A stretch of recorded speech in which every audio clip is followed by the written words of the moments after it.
இதனை இழந்து போனதை திரும்ப பெற்றுக்கொள்ளுவாய் அப்படின்னு ஆண்டவர் சொல்றார். ஒருவேளை நீங்க இழப்புக மத்தியில் இருக்கலாம்.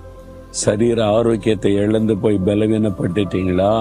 குடும்பத்தின் செல்வத்தை இழந்து தரித்திரத்துல வந்துட்டீங்களா? இருந்த வேலையை இழந்து அடுத்து என்ன செய்யறதுன்னு தடுமாறுறீங்களா?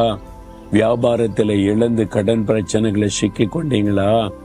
உறவுகளை இழந்து நீங்க தவிக்கிறீங்களா? இழப்புக்கு மத்தியில யாரோ ஒருத்தரை பிரியமானவங்களை மரணத்துல அவங்க எடுத்துக்கொள்ளப்பட்டதுனால இந்த இழப்புனால வேதனைப்படுறீங்களா?